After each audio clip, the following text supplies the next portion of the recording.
DKT UPSC CSC।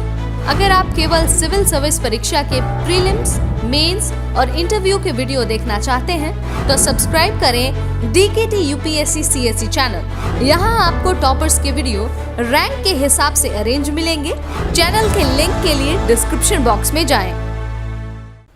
Hello everyone, मेरा नाम वरुण कुमार है और मैं 2021 इंडियन डिफेंस स्टेट सर्विसेज का ऑफिसर हूँ। आज मैं डीकेटी के माध्यम से आपको इंडियन डिफेंस स्टेट सर्विसेज के बारे में बताने जा रहा हूँ। इंडियन डिफेंस स्टेट सर्विसेज जो कि एक सर्विस है, यूपीएससी सिविल सर्विसेज एग्जामिनेशन के द्वारा ही एलोकेट होती है। तो इंडियन डिफेंस स्टेट सर्विस, इसमें काफ़ी लोगों का क्वेरी होता है कि इसका काम क्या होता है इस सर्विस का। तो मैं आपको इनकी ड्यूटीज़ बताता हूँ। सबसे पहले तो इसमें एक आता है ड्यूटी, जो प्राइमरी ड्यूटी है कैंटोनमेंट एडमिनिस्ट्रेशन का। जो कैंटोनमेंट्स है हमारे, जैसे हमारे देश में 62 कैंटोनमेंट्स हैं, तो वो एडमिनिस्टर करने के लिए सीओस की ज़रूरत पड़ती है, चीफ एग्जीक्यूटिव ऑफिसर्स, जो कि इसी सर्विस के होते हैं। और दूसरा ड्यूटी आता है हमारा डिफेंस लैंड मैनेजमेंट का, जो कि डीओस करते हैं, डिफेंस स्टेट्स ऑफिसर, तो ये भी इसी सर्विस के होते हैं। तो जो प्राइमरी ड्यूटीज़ होते हैं, एक हो गया कैंटोनमेंट एडमिनिस्ट्रेशन, दूसरा डिफेंस लैंड मैनेजमेंट। अब हम बात करते हैं इस सर्विस की इवोल्यूशन की।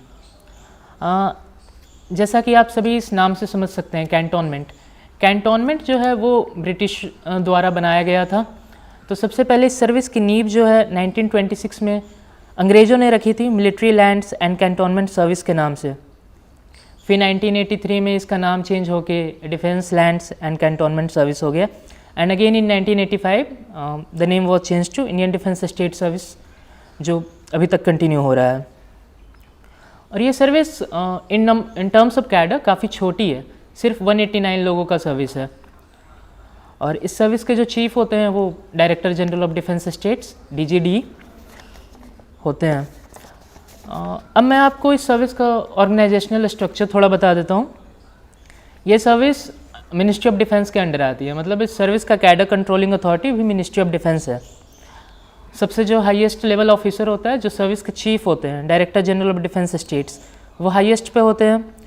उनके अंडर आते हैं 6 प्रिंसिपल डायरेक्टर्स, जो देश में 6 कमांड्स है जो आर्मी के साथ कोलोकेटेड हैं। नॉर्दर्न में जम्मू, साउदर्न में पुणे, ईस्टर्न में कलकत्ता, वेस्टर्न में चंडीगढ़, सेंट्रल में Lucknow and last south western Jaipur में। अब ये पीडीज के नीचे आते हैं हमारे डायरेक्टर्स और जॉइंट डायरेक्टर्स, इनके नीचे आते हैं हमारे सीओज और डीओज। तो हमारे देश में 62 कैंटोनमेंट्स है, तो सीओज भी 62 हैं और डिफेंस स्टेट सर्कल्स 37 है, तो डीओज 37 है। अब मैं आपको बताता हूँ थोड़ा हमारे ट्रेनिंग के बारे में। जो इंडियन डिफेंस स्टेट सर्विस है, इसकी फाउंडेशन कोर्स की ट्रेनिंग सब सारे सर्विसेज के साथ ही होती है लवासना मसूरी में, Lal Bahadur Shastri National Academy of Administration Mussoorie में। वहाँ 100 डेज़ का फाउंडेशन कोर्स होता है। लवासना में क्या सिखाते हैं, ये लवासना में सर्विस रिलेटेड कुछ नहीं सिखाते हैं। लवासना में क्या होता है, एक जनरल टीचिंग का एटमॉस्फेयर होता है, जहाँ वो regular economics, history about the services, CRPC, IPC, law के थोड़ी चीज़ें, नोटिंग, ड्राफ्टिंग वगैरह वो सिखाते हैं। जो लवासना का मेन हाईलाइट होता है वो होता है सबसे पहले विलेज विजिट। तो मेरा जो विलेज विजिट हुआ था वो राजस्थान के श्रीगंगानगर डिस्ट्रिक्ट में हुआ था। और जो दूसरा मेजर हाईलाइट होता है वो होता है हिमालयन ट्रैक। तो इस ट्रैक में मैं दयारा बुग्याल ट्रैक पे गया था, जो कि उत्तराखंड में ही है। ये दोनों मतलब काफ़ी एडवेंचरस लवासना के हाईलाइट्स माने जाते हैं। तो जो मेरा फाउंडेशन कोर्स चला था वो चला था 5 दिसंबर से 17 मार्च तक। उसके बाद 17 मार्च को वैलिडिक्शन सेरेमनी होके हम रिलीव हो जाते हैं वहाँ से। उसके बाद मेरी रिपोर्टिंग थी मेरे पेरेंट एकेडमी में 21 मार्च को, जो कि ये निडम न्यू दिल्ली में सिचुएटेड है। NIDEM stands for National Institute of Defence Estates Management. तो ये दिल्ली कैंट में है। यहाँ IDS की ट्रेनिंग होती है, इंडियन डिफेंस स्टेट सर्विसेज की, और यहाँ जो ट्रेनिंग होती है वो 6 महीने की होती है।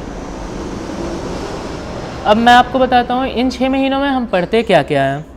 तो सबसे पहले तो जैसे हमारा प्राइमरी ड्यूटी है कैंटोनमेंट एडमिनिस्ट्रेशन का और डिफेंस लैंड मैनेजमेंट का, तो इसमें हम जो बाइबल ऑफ द सर्विस है, बाइबल ऑफ द एकेडमी है, वो है कैंटोनमेंट्स एक्ट 2006।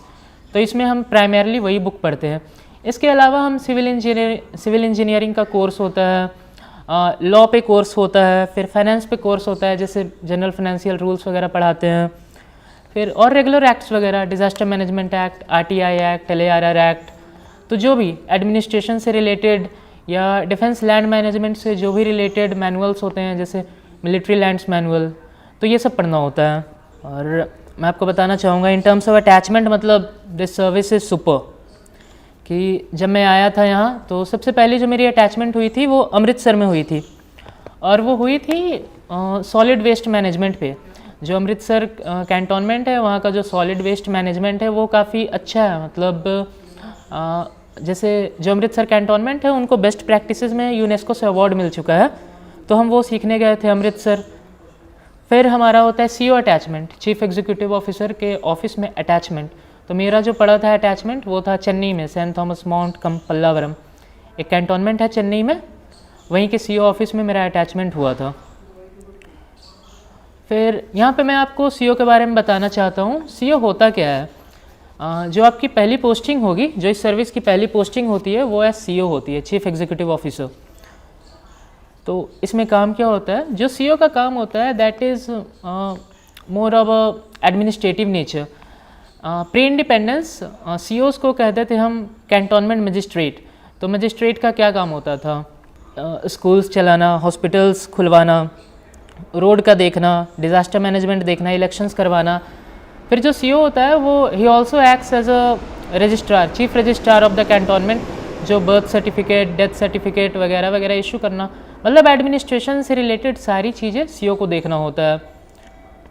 फिर CO का जैसे आप पे की बात करें तो पे वही होता है जो किसी भी ग्रुप ए गेस्टेड ऑफिसर का होता है, 56,100 का बेसिक पे, एंड इन हैंड आपकी सैलरी 76-77 के अराउंड आती है।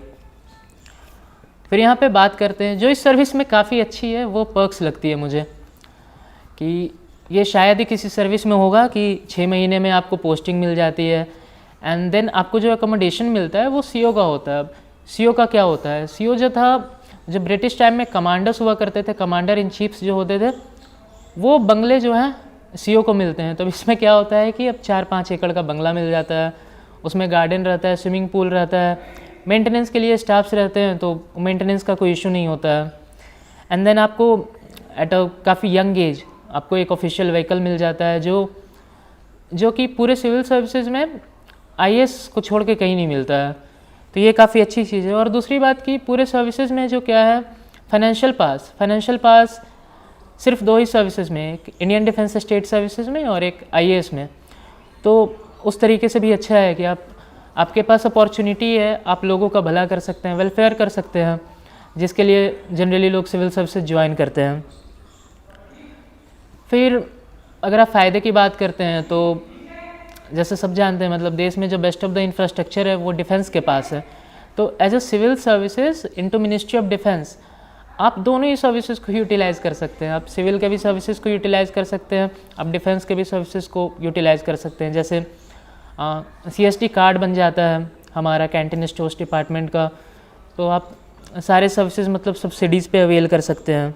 अब इसके बाद क्या है, हमारा हुआ था आर्मी अटैचमेंट हमारा हुआ था लेह में। वहाँ हम 14 कोर हेडक्वार्टर्स में गए थे लद्दाख में, जहाँ हमने लेफ्टिनेंट जनरल से मीटिंग की, इंटरेक्शन किया, उनसे समझा कि वहाँ क्या दिक्कतें होती है आर्मी को इतने हाई एल्टीट्यूड पे, डिफेंस लैंड से रिलेटेड क्या प्रॉब्लम्स वगैरह थी, क्या सोल्यूशन हो सकती है, ये सारा डिस्कशन हुआ हमारा। फिर हमारा हुआ नेवल अटैचमेंट, जो कि विशाखापट्टनम में हुआ। तो वहाँ भी हमने यही चीज़ सीखा, डिफेंस रिलेटेड प्रॉब्लम्स क्या है। वहाँ पे इंडियन कोस्ट गार्ड्स भी था, तो उनकी प्रॉब्लम क्या है, वो सारी चीज़ों को हमने समझा।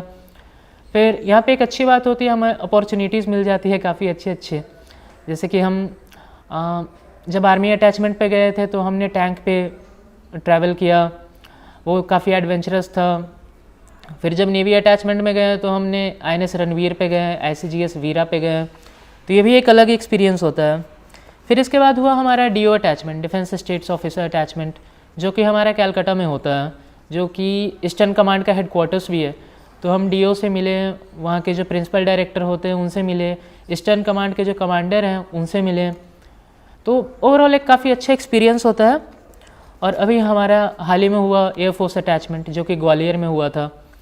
तो ग्वालियर आप ऐसा कर सकते हैं, ग्वालियर जो है एयरफोर्स का मक्का है। वहाँ मतलब सब कुछ ही देखा हमने, मिराज देखा, मिग देखा, चिनूक देखा, अपाचे हेलीकॉप्टर्स देखे हैं, जो नई आई है जो रफ़ाइल आई है वो भी देखा हमने। तो ओवरऑल एक्सपीरियंस काफ़ी अच्छा रहा।